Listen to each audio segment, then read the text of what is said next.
مختصر اللہ رب العزت کی تعریف اور تمجید بزرگی کے بعد نبی کریم صلی اللہ علیہ وسلم پر درود و سلام کے بعد 3 آیات آپ کے سامنے میں نے تلاوت کی ہیں۔ 3 میں سے 2 آیات میں اللہ رب العزت نے مومنوں کو مخاطب کر کے تقوی اختیار کرنے کا حکم دیا ہے، اور سورہ نساء کی پہلی آیت میں ساری دنیا کے انسانوں کو یا ایھا الناس اتقوا ربکم، تینوں آیات میں تقوی کا حکم دیا ہے۔ تقوی کیا ہے؟ تقوی ایک طاقت کا نام ہے، تقوی ایک جوہر ہے، تقوی وہ نعمت ہے جو آدمی اور اس کے گناہوں کے درمیان رکاوٹ بن جاتا ہے، کہ جب بندہ کوئی گناہ کرنے لگتا ہے، وہ گناہ صغیرہ ہو یا کبیرہ ہو، یہ تقوی درمیان میں آ جاتا ہے۔ آدمی اور اس کے گناہ کے درمیان حائل ہو جاتا ہے، رکاوٹ بن جاتا ہے، جس کی وجہ سے آدمی گناہ سے بچ جاتا ہے۔ اتقوا اللہ حق تقاتہ، لیکن تقوی ایسا ہو کہ تقوی کا حق ادا ہو جائے۔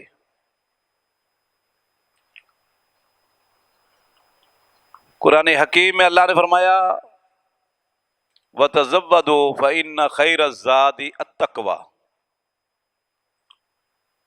توشہ سفر لے لیا کرو، آپ اس وقت سفر میں ہو، زندگی کا سفر طے کر رہے ہو، جو سالوں میں، مہینوں میں، ہفتوں میں، گھنٹوں اور منٹوں سیکنڈوں میں تیزی سے طے ہو رہا ہے۔ فرمایا اس سفر میں جو سب سے اہم ترین چیز آپ کے لیے ہے اور فائدہ مند ہے، وہ تقوی ہے۔ آج امت مسلمہ کے ہاتھ تقوی سے خالی ہیں، دل بھی تقوی سے خالی ہے۔ اس وقت امت مسلمہ اجتماعی طور پر گناہوں میں ڈوبی ہوئی ہے، مادیت پرستی ہے، دنیا کی حرص اور طمع ہے، اور ایک دوڑ ہے کہ جس میں پڑھے لکھے، ان پڑھ، دیندار اور بے دین سب اس دوڑ میں شامل ہیں اور قطار میں لگے ہوئے ہیں، الا ماشاء اللہ۔ آپ دیکھ رہے ہیں اس وقت ہمارے لیے جو آزمائشیں اور فتنے اور عذاب ہیں وہ نت نئے ہیں۔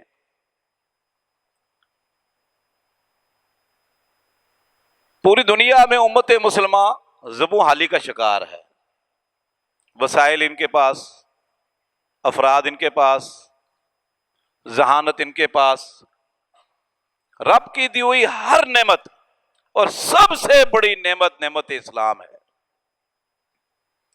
نعمت دین ہے۔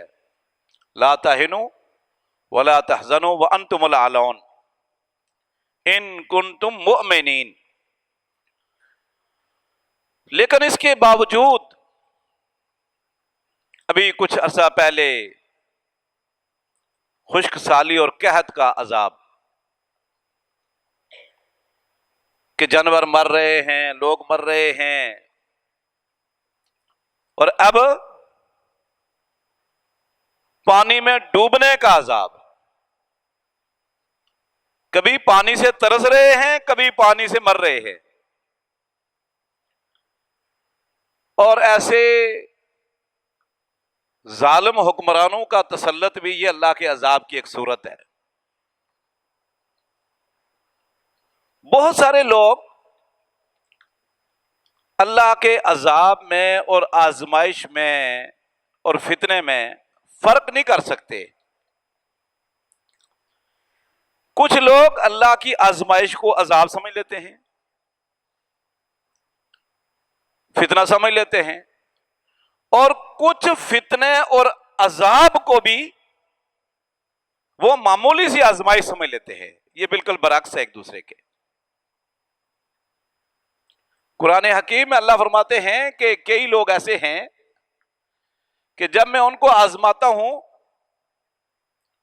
لوگوں کی طرف سے کوئی تنگی تکلیف آتی ہے، جعل فتنۃ الناس کا عذاب اللہ، تو وہ اس آزمائش کو، امتحان کو عذاب سمجھ لیتے ہیں، اور کچھ عذاب کو بھی عذاب نہیں سمجھتے۔ یاد رکھیے، میں نے ایک دو جمعے قبل بتایا تھا کہ ایک ہی چیز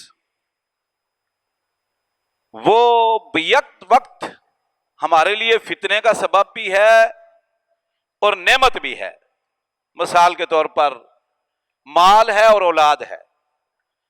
قرآن حکیم میں اللہ فرماتے ہیں انما اموالکم و اولادکم فتنہ، آپ کے مال اور آپ کی اولادیں آپ کے لیے فتنہ ہیں، آزمائش ہے۔ اور قرآن حکیم میں ایک دوسرے مقام پر اس کو زینت الحیات دنیا قرار دیا گیا ہے، والباقیات الصالحات خیر عند ربک ثوابا، فرمایا آپ کے مال اور اولاد آپ کے لیے یہ زیب و زینت کا باعث ہے، خوبصورتی کا باعث ہے، باقی رہنے والی چیز وہ اعمال صالحہ ہے۔ اور ایک تیسرے مقام پر مومنوں کی، اہل ایمان کے مال اور ان کی اولاد کو ان کے لیے نعمت قرار دیا ہے۔ اگر ہمارا مال، اگر ہماری اولاد نیکی میں ممید و معاون ہے، نیکی کا ذریعہ ہے، سبب ہے، تو یہ ہمارے لیے نعمت ہے۔ اگر نیکیوں میں رکاوٹ ہے، دین پر عمل کرنے میں رکاوٹ ہے، تو یہ ہمارے لیے فتنہ ہے، آزمائش ہے، اور اس سے آگے بڑھے تو عذاب ہے۔ تو اللہ رب العزت نے مومنوں کو تو آزمانا ہے، وَلَنَبْلُوَنَّكُمْ بِشَيْءٍ مِّنَ الْخَوْفِ وَالْجُوعِ وَنَقْصٍ مِّنَ الْأَمْوَالِ وَالْأَنفُسِ وَالثَّمَرَاتِ وَبَشِّرِ الصَّابِرِينَ، یہ اللہ کا وعدہ ہے۔ الف لام میم احسب الناس ان یترکوا ان یقولوا آمنا وهم لا یفتنون، اللہ فرماتے ہیں لوگ یہ سمجھے بیٹھے ہیں کہ ہم نے بس ایمان کا دعویٰ کر لیا اور یہ کہہ دیا کہ ہم مسلمان ہیں، اعلان کر دیا ہے مسلمان کہلاتے ہیں، تو اللہ فرماتے ہیں بس یہ سمجھتے ہیں کہ بس اتنا ہی کافی ہے، اس ایمان کے اور اسلام کے دعوے پر اور اعلان پر یوترا کو ان کو چھوڑ دیا جائے گا؟ نہیں، ہم ان کا امتحان لیں گے، آزمائش کریں گے، صرف نام کافی نہیں، کام ہے، اسلام پر عمل ہے، ایمان کو اختیار کرنا، اپنے سینے کو ایمان سے منور کرنا اور ایمان کے تقاضے کو پورا کرنا، وہ اعمال ہے۔ یہی جو ہمارے لیے آزمائشیں ہے نا، اللہ رب العزت نے بنی اسرائیل کے لیے اس کو عذاب قرار دیا۔ جب انہوں نے موسیٰ علیہ السلام کی دعوت کو ٹھکرایا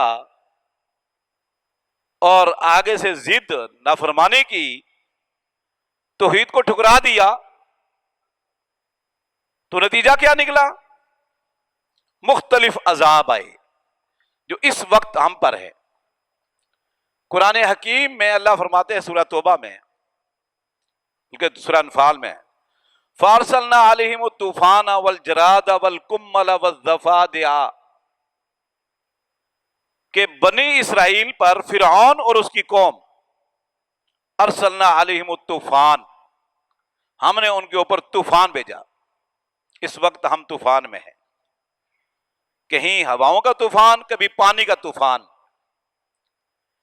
کبھی طوفان کسی شکل میں، کبھی کسی شکل میں، اور کبھی مینڈک کا عذاب، مینڈک ہی مینڈک ہر طرف، ان کے برتنوں میں، ان کے بستروں میں،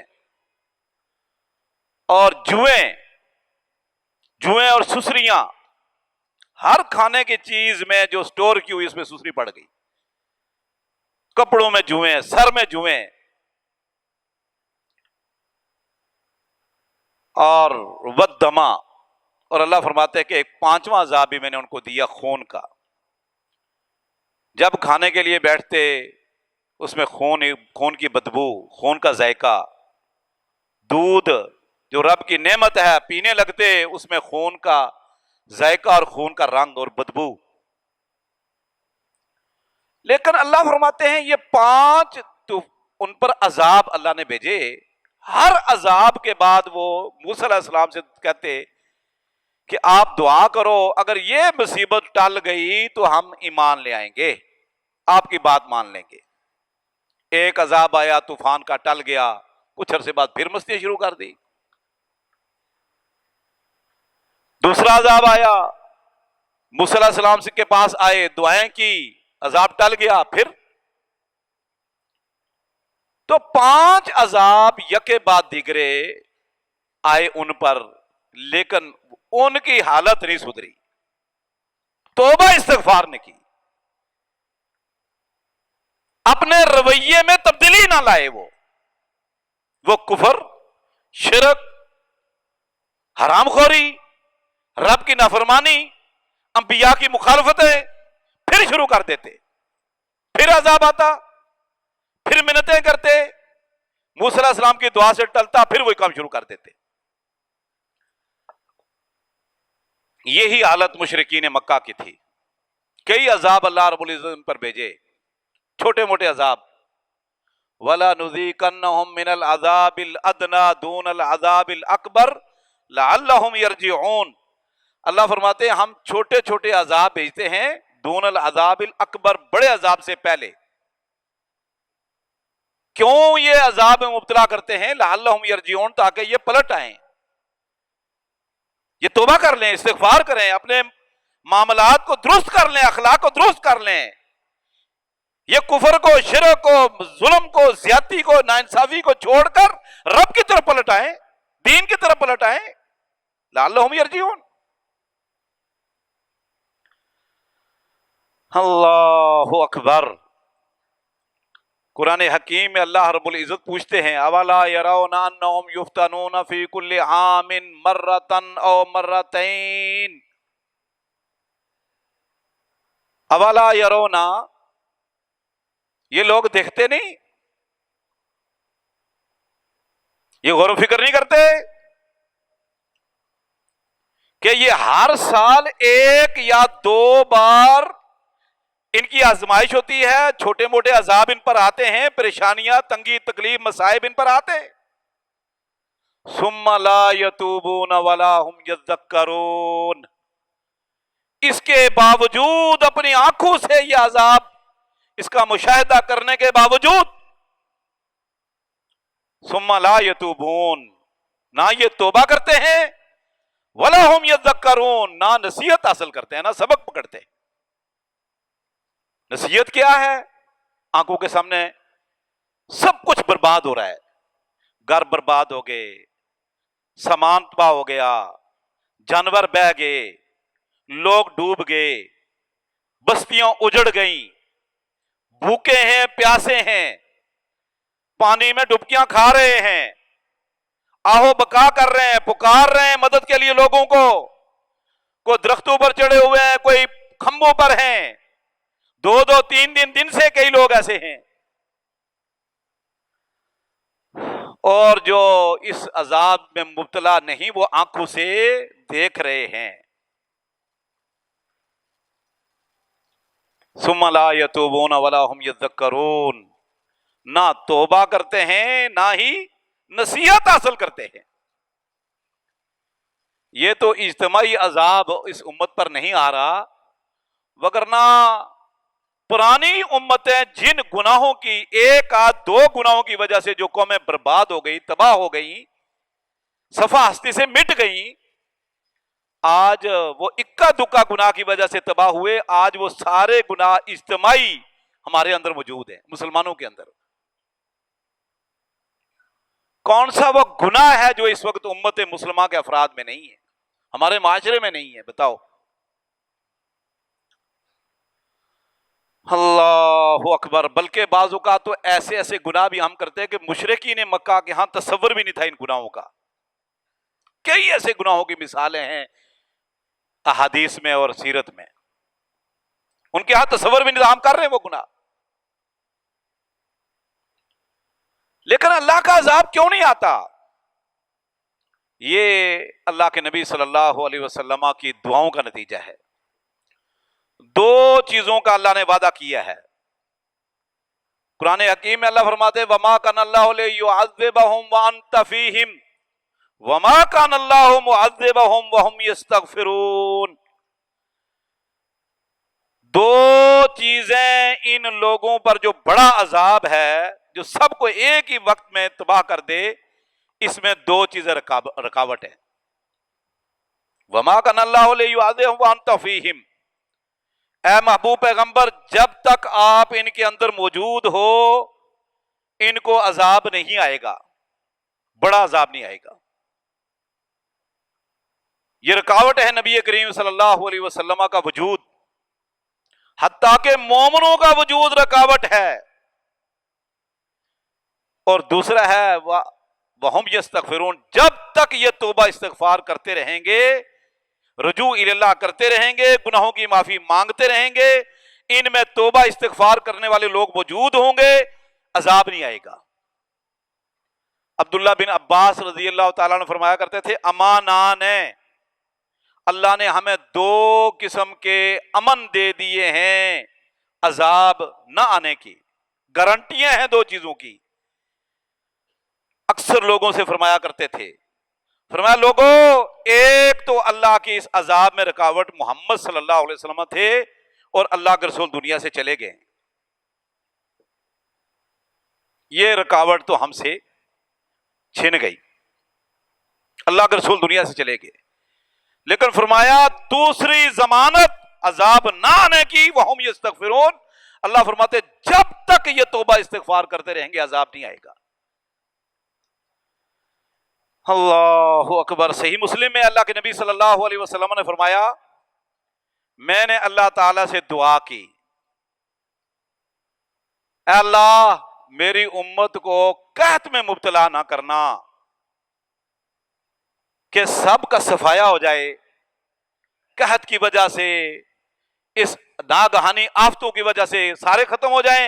یا اللہ، اللہ نے فرمایا ٹھیک ہے بھائی، چلو ٹھیک ہے۔ پھر فرمایا کہ یا اللہ میں نے اللہ سے دعا کی کہ یا اللہ میری امت کو سب کو غرق کر دے پانی میں، ایسا نہ کرنا۔ اللہ نے فرمایا ٹھیک ہے، سارے غرق ہو جائیں، سارے ڈوب جائیں، امت ختم ہو جائے، نہیں ہوگا ایسا۔ جیسے پرانی امتیں صفحہ ہستی سے مٹ گئی، پوری امتیں ختم ہو گئی، وجود ختم ہو گیا، سوائے ان لوگوں کے جو ایمان لائے تھے، اور کئی نبی ایسے ہیں جن کے ساتھ ایمان ہی کوئی نہیں لایا، ساری قوم ہی ڈوب گئی۔ اور فرمایا کہ پھر میں نے تیسری دعا کی، اللہ یجعل بأسہم بینہم، کہ اللہ یہ آپس میں نہ لڑیں، کہیں ان کی آپس کی لڑائیاں نہ ہوں، دست و گریبان نہ ہوں۔ فمنعنیہا، اللہ نے فرمایا یہ دعا آپ کی قبول نہیں ہوگی۔ اور آج دیکھ لو، گھروں میں لڑائیاں، معاشرے میں، سوسائٹی میں، ہیں جی، کون سی وہ جگہ جہاں لڑائی نہیں ہو رہی؟ پارلیمنٹ میں، عدالتوں میں، تعلیمی اداروں میں، ہیں گھروں میں، بازاروں میں، مسجدوں کے اندر، کون سی وہ جگہ جہاں لڑائی نہیں؟ پارلیمنٹ کی لڑائی تو آپ نے دیکھی ہوگی، وکیلوں کی، ججوں کی، پولیس والوں کی لڑائی تو آپ نے دیکھی ہوگی۔ اللہ اکبر. یہ اللہ کے نبی صلی اللہ علیہ وسلم کی دعاؤں کا نتیجہ ہے کہ ہم سارے جو ہے وہ عذاب کا شکار نہیں ہو رہے. کہیں کہیں تھوڑا بہت اللہ رب العزت وَلَنُذِيقَنَّهُم مِّنَ الْعَذَابِ الْأَدْنَىٰ دُونَ الْعَذَابِ الْأَكْبَرِ لَعَلَّهُمْ يَرْجِعُونَ. شاید یہ پلٹ آئیں, واپس آ جائیں. تو میرے بھائیوں, اس وقت کئی قسم کے آزمائشیں, امتحان, فتنے, بلکہ چھوٹے چھوٹے عذاب ہیں. کیسے ہمیں پتہ چلے گا یہ عذاب ہے یا آزمائش ہے صرف؟ دیکھیں, اگر یہ چیزیں ہمیں دین کے قریب لے آئیں تو یہ آزمائش ہے, امتحان ہے. اگر یہ ناگہانی آفتیں, یہ طوفان, زلزلے, بیماریاں, ظالم حکمرانوں کا تسلط, اگر اس سب کچھ دیکھنے کے باوجود ہم دین کی طرف نہ آئیں تو سمجھ لو یہ عذاب ہے. یہ ہے فرق بس.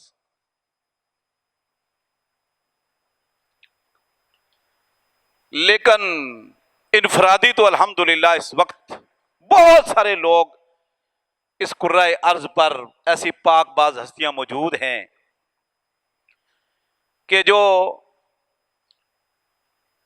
وَمِنَ النَّاسِ مَن يَشْرِي نَفْسَهُ ابْتِغَاءَ مَرْضَاتِ اللَّهِ, جنہوں نے اپنے آپ کو اللہ کی رضا کے لیے بیچ ڈالا ہے, جن کا مال بھی اللہ کے لیے, جن کی جان بھی اللہ کے لیے, جن کا وقت بھی اللہ کے لیے, صلاحیتیں بھی اللہ کے لیے, وہ اللہ کے گھروں کو بھی آباد کر رہے ہیں, اللہ سے معافیاں بھی مانگ رہے ہیں, حقوق اللہ اور حقوق العباد کا بھی خیال رکھ رہے ہیں. اور لیکن اجتماعی طور پر اس وقت امت گناہوں کی طرف جا رہی ہے اور گناہوں میں بڑھتی چلی جا رہی ہے. تو قرآن حکیم میں اللہ رب العزت نے اجتماعی توبہ کا بھی حکم دیا اور انفرادی کا بھی حکم دیا ہے. توبوا الی اللہ جمیعا ایھا المؤمنون, فرمایا سارے مومن یہ سب کے سب اللہ کی طرف رجوع کریں, توبہ کریں, استغفار کریں, انفرادی بھی. اور رجوع الی اللہ, توبہ اور استغفار صرف زبان سے نہیں ہوتا, زبان کے ساتھ ساتھ عملاً بھی ہوتا ہے کہ ہم اللہ سے گناہوں کی معافی مانگیں اور گناہ سے بچنے کی کوشش بھی کریں, گناہ سے اجتناب بھی کریں, گناہوں سے دور بھی رہیں. وگرنہ صرف زبانی جمع خرچ اور زبانی توبہ کرتے چلے جانا اور عمل سے اس کی تکذیب کرنا, یہ بعض اوقات فائدہ مند نہیں ہوتا. تو آئیے, ایک تو ہم اللہ کی طرف رجوع کریں, توبہ کریں, استغفار کریں, گناہوں کی معافی مانگیں. توبہ اللہ کو پسند ہے. توبہ استغفار کرنے والے اللہ کے مقرب بندوں میں ہوا کرتے ہیں, اللہ کے پسندیدہ بندوں میں سے ہوا کرتے ہیں, اور ان کے توبہ کی وجہ سے دوسرے لوگ بھی عذاب سے بچ جاتے ہیں, وہ بھی امن میں آ جاتے ہیں. ایک کام یہ ہے. اور دوسرا ہے کہ جو اس وقت مصیبت میں گھرے ہوئے ہیں, آزمائشوں میں مبتلا ہیں, ہم ان کے ساتھ مالی اور جانی ہمدردی اور خیر خواہی کریں, تعاون کریں. تعاونوا علی البر والتقوی ولا تعاونوا علی الاثم والعدوان. اللہ فرماتے ہیں ہر خیر کے کام میں, ہر نیکی کا کام میں تعاون کرو. دشمنی میں, عداوت میں, برادری ازم میں تعاون نہیں کرنا. نیکی اور تقوی میں تعاون کرتے چلے جاؤ, آنکھ بند کر کے تعاون کرو, ہر قسم کا تعاون کرو, دست و بازو بن جاؤ ان کے. میں نے اس موقع پر ایسے لوگ بھی دیکھے ہیں, علماء کہلاتے ہیں اپنے آپ کو, کہتے ہیں ڈوبتے تو ڈوبنے دو ان کو, مرتے ہیں تو مرنے دو. یہ شرک کرتے ہیں, بدعات خرافات ہیں, ڈوبنے دو ان کو. یہ بڑا زہریلا جملہ ہے, یہ بڑا ہی زہریلا جملہ ہے. اللہ کئی لوگوں کو اس آزمائش میں, اس فتنے میں مبتلا کر کے امتحان لیتا ہے, کئی کو بچا کر امتحان لیتا ہے کہ دیکھو اس موقع پر ان کا رویہ کیا ہے, یہ ان کی مدد کرتے ہیں یا نہیں کرتے. یہ بھی امتحان ہے, میرا اور آپ کا امتحان ہے کہ ہم اس موقع پر کیا کرتے ہیں. اللہ اکبر. صحیح بخاری کے اندر ایسے کئی واقعات ہیں. ایک بدکار عورت، گناہگار عورت. بنی اسرائیل کا اللہ کے نبی صلی اللہ علیہ وسلم نے واقعہ بیان کیا کہ عورت جا رہی تھی، پیاس لگی، کنویں کے پاس گئی، پانی پیا، دیکھا کہ ایک کتا پیاس سے بلک رہا ہے، زبان نکالی ہوئی ہے، بلک رہا ہے. اور ایک دوسری حدیث میں ہے کہ وہ کیچڑ چاٹ رہا تھا، پانی کہیں تھوڑا کنویں کے ارد گرد گر گیا یا گیلی تھی زمین، وہ چاٹ رہا تھا، پانی نیچے تھا، گہرا تھا کنویں میں. اس عورت نے، گناہگار عورت نے، جو کہ دیندار نہیں تھی، منہ میں ساتھ اس نے اپنا دوپٹہ اتارا، اس کے ساتھ جوتا باندھا اور پانی نکال کر کتے کو پلایا. فشکر اللہ لہا فغفر لہا. اللہ نے اس نیکی کا شکرہ کا منع ہے، کان اللہ شاکرا علیما ان سعیکم مشکورا.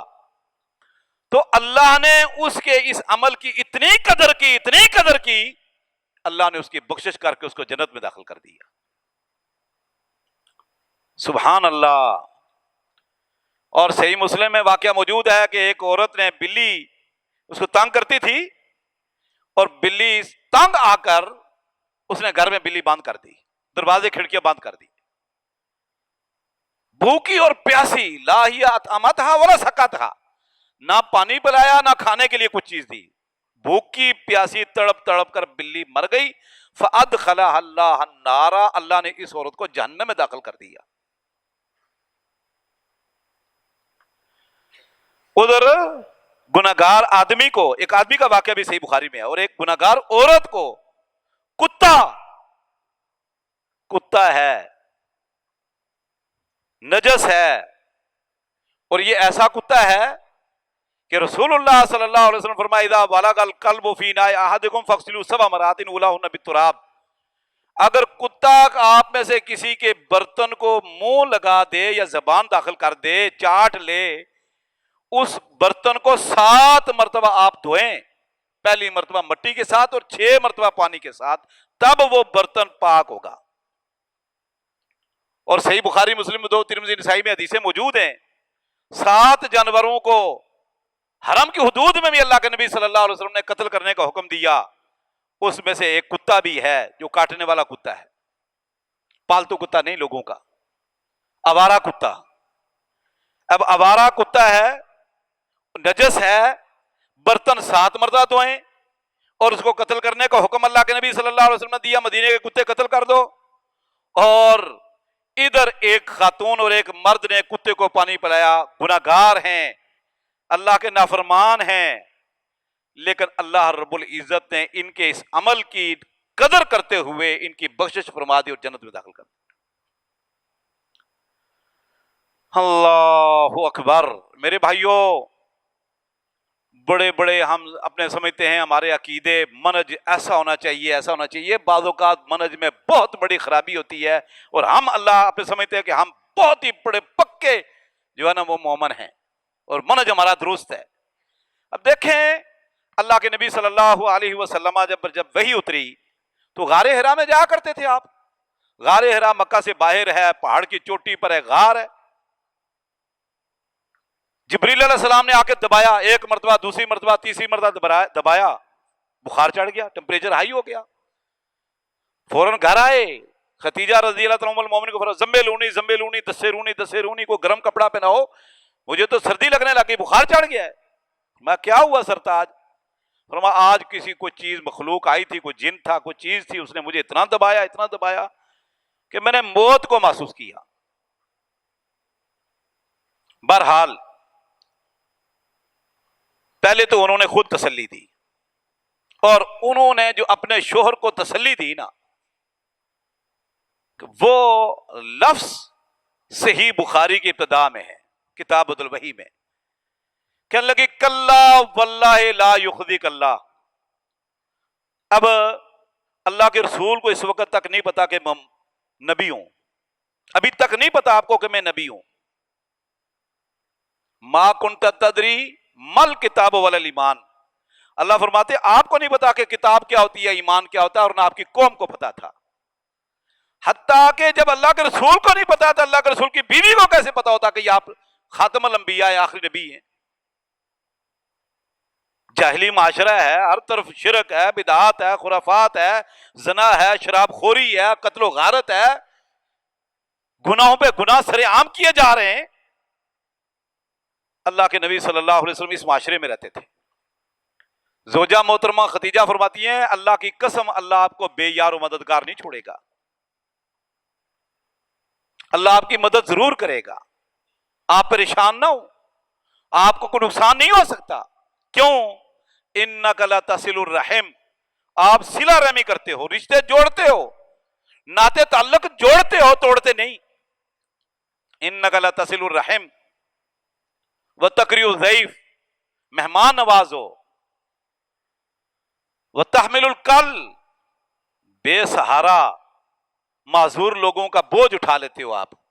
تحملو الکل، جو معذور ہیں، کمزور ہیں، بے بس ہیں، آپ ان کے بوجھ اٹھاتے ہو، ان کے ساتھ ان کی مدد کرتے ہو، اور سچ بولتے ہو۔ اور ایک وَتُعِينُ عَلَى نَوَائِبِ الْحَقِّ، آپ ناگہانی آفتوں میں تعینو، تعاون البر والتقوی، وہی تعینو معاونت۔ نوائب الحق کا مطلب ہے ناگہانی آفتیں، اچانک مصیبت آ گئی، زلزلہ آ گیا، سیلاب آ گیا، بیماری آ گئی، کچھ بھی ناگہانی آفتیں بے شمار ہوتی رہتی ہیں۔ تعین علی نوائب الحق، ان ناگہانی آفتوں میں آپ لوگوں کے دست و بازو بن جاتے ہو، مدد کرتے ہو، تعاون کرتے ہو۔ اس لیے اللہ آپ کو بے یار و مددگار نہیں چھوڑے گا، آپ کے اللہ مدد کرے گا۔ سبحان اللہ۔ دو چیزیں ہیں،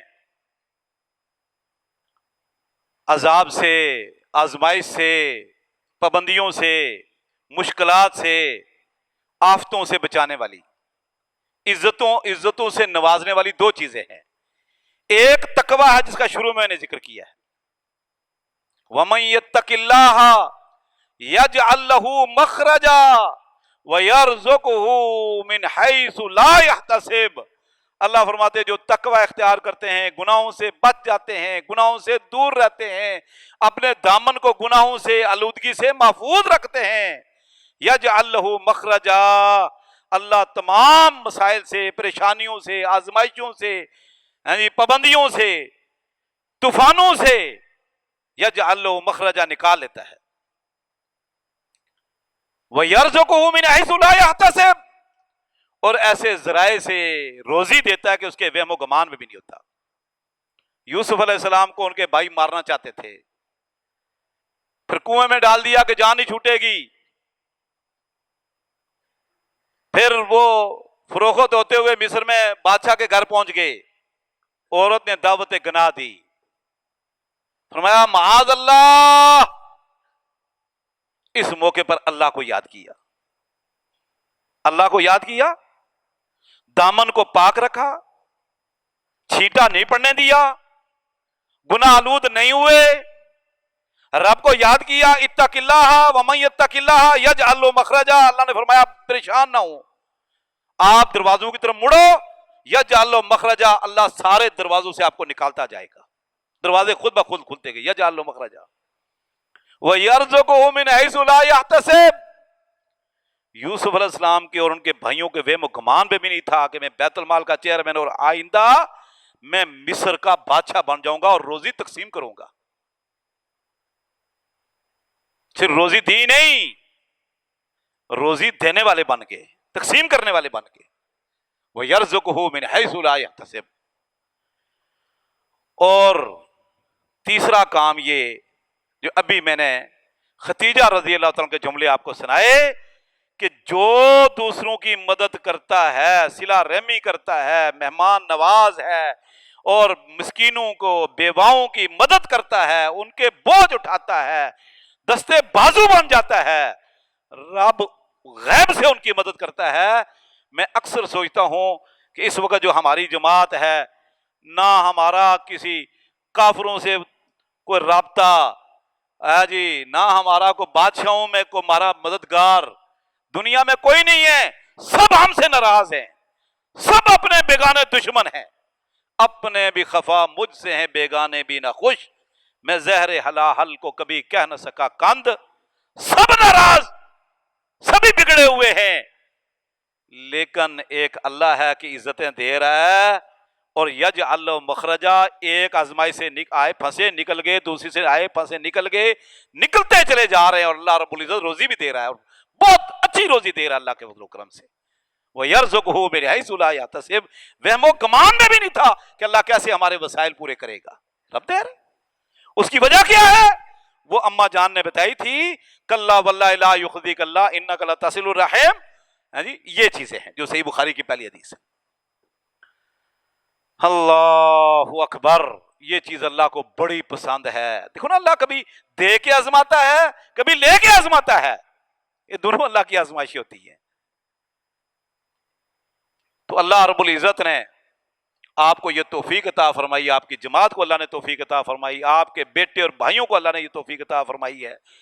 پاکستان کے اندر ہی نہیں بلکہ جہاں بھی کوئی ایسی کیفیت ہوتی ہے، وہاں بھی اللہ کے فضل و کرم سے یہ پہنچنے کی کوشش کرتے ہیں، اور سب سے پہلے پہنچتے ہیں، اور بے لوث، بغیر کسی لالچ کے، بغیر کسی حرص و طمع کے، صرف ایک لالچ ہے، ایک طمع ہے، وَيُطْعِمُونَ الطَّعَامَ عَلَى حُبِّهِ مِسْكِينًا وَيَتِيمًا وَأَسِيرًا إِنَّمَا نُطْعِمُكُمْ لِوَجْهِ اللَّهِ لَا نُرِيدُ مِنْكُمْ جَزَاءً وَلَا شُكُورًا، کہ ہمارا رب ہم سے راضی ہو جائے، بس ایک یہ لالچ ہے، ہماری دنیا سنور جائے، ہماری آخرت بھی بن جائے۔ تو میرے بھائیوں، آئیے سب سے پہلے تو ہم اللہ کی طرف رجوع کریں، توبہ کریں، اپنے طرز عمل پر ذرا اور اپنے رویے پر غور و فکر کریں، دین کی طرف پلٹ آئیں۔ اگر ہم ایسی کیفیت کو دیکھ کر دین میں مزید پختہ ہوتے ہیں، سمجھ لیں ہم اللہ کے مقرب بندے ہیں اور اللہ کے پسندیدہ لوگوں میں سے، اور اگر نہیں تو یہ آزمائش نہیں، پھر یہ فتنہ عذاب ہوگا پھر، اور جب اللہ کے عذاب آیا کرتے ہیں تو وَاتَّقُوا فِتْنَةً لَا تُصِيبَنَّ الَّذِينَ ظَلَمُوا مِنْكُمْ خَاصَّةً، تو پھر وہ ان ظالموں کے ساتھ ساتھ دوسرے لوگوں کو بھی اپنے لپیٹ میں لے لیتے ہیں۔ اللہ دین کو سمجھنے اس پر عمل کرے۔